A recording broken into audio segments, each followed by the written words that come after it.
তুমি যদি ভাবো যে তোমাকে দিয়ে কিছু হবে না, তাহলে সত্যিই তোমাকে দিয়ে কিছু হবে না। দেখো, ছোট্ট একটা গল্প বলি, অনেক মোটিভেশনাল গল্প, সেখানে অনেক কিছু আছে। একটা গ্রাম ছিল। ওই গ্রামে বিভিন্ন গ্রাম থেকে ঘোড়ার রেস হতো, ঘোড়া আসতো, ঘোড়ার রেস হতো। তো যে গ্রামটায় ঘোড়ার রেস হতো, ওই গ্রামের ঘোড়াটা অসুস্থ হয়ে পড়ে।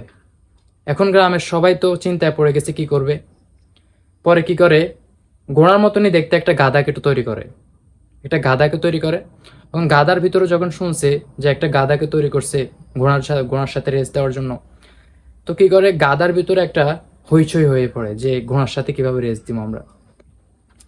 তখন কি করে, একটা গাধাকে, ঘোড়ার মতো দেখতে ঠিকঠাক একটা গাধাকে তৈরি করে। ওই গাধাটাকে সবাই গ্রামের বলতেছে যে তোমাকে দিয়ে সম্ভব, তুমি পারবে। গাধা বলতেছে যে আমি পারবো না, আমাকে দিয়ে সম্ভব না। ঠিক আছে, আমি কিভাবে ঘোড়ার সাথে রেস করব, এটা আমার পক্ষে সম্ভব না। তো সবাই বলতেছে তুমি পারবে, তোমার পক্ষে সম্ভব, তোমাকে দিয়ে হবে, তোমাকে দিয়ে হবে। এভাবে এভাবে টানা 2 দিন ধরে বলছে। বলার পর 2 দিন ধরে একটা মানুষকে বা একটা গাধাকে যদি এরকম কিছু বলে, কিছু তো পার্থক্য আসে নাকি। তো ওই গাধা বলতেছে আমি পারবো, আমি যাব, গ্রামের মান সম্মানের জন্য আমি যাব, আমি রেস লড়বো, ঠিক আছে। আর যাওয়ার পরে যখন রেসে গেছে, লাইনে দাঁড়াইছে, বামে দেখে ঘোড়া, ডাইনে দেখে ঘোড়া। গাধার তো পুরো হাত পা কাঁপতেছে যে কিভাবে আমি রেস জিতবো বা কিভাবে আমি রেসটা করব। পরে তোমার যেটা হয় সেটা হলো, রেসের শুরুতে 1 সেকেন্ড আগে গাধার মালিক গাধার লেজ উঠেই ½ কিলো মরিচ লাগিয়ে দেয়।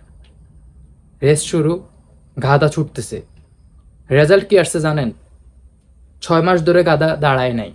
এই 6 মাসে আরও 6টা রেস হয়ে গেছে, মাগার গাধা দাঁড়ায় নাই। ঠিক আছে। তো এই ভিডিওটার মেসেজ এটাই ছিল, যার পিছনে আগুন লাগে না, সে কখনো দাঁড়াতে পারে না। আপনি যদি জীবনে কিছু করতে চান, বড় বড় কিছু, তাহলে আপনি বসে থাকবেন না। বসে থেকে আপনি স্বপ্ন দেখবেন না। যে জীবনে বড় কিছু করতে চায় সে বসে থাকে না। একটা গাধা যদি ঘোড়াকে হারাতে পারে, তাহলে আপনি কেন পারবেন না? নিজেকে কখনো অন্যর সাথে কম্পেয়ার করবেন না। সবসময় নিজেকে মোটিভেট রাখার চেষ্টা করবেন। আপনার পক্ষে সম্ভব, আপনি সব পারবেন। আচ্ছা, আপনি আমাকে বলুন তো, এমন কোনো কাজ করছেন আপনি যেটাতে আপনার সফলতা আসবে? আপনি শিওর যে আপনার সফলতা আসবে? বা একটা কাজের প্রতি আপনার পুরো চেষ্টা লাগাইছেন যে আপনি ওই কাজে সফল হবেন? লাগান নাই।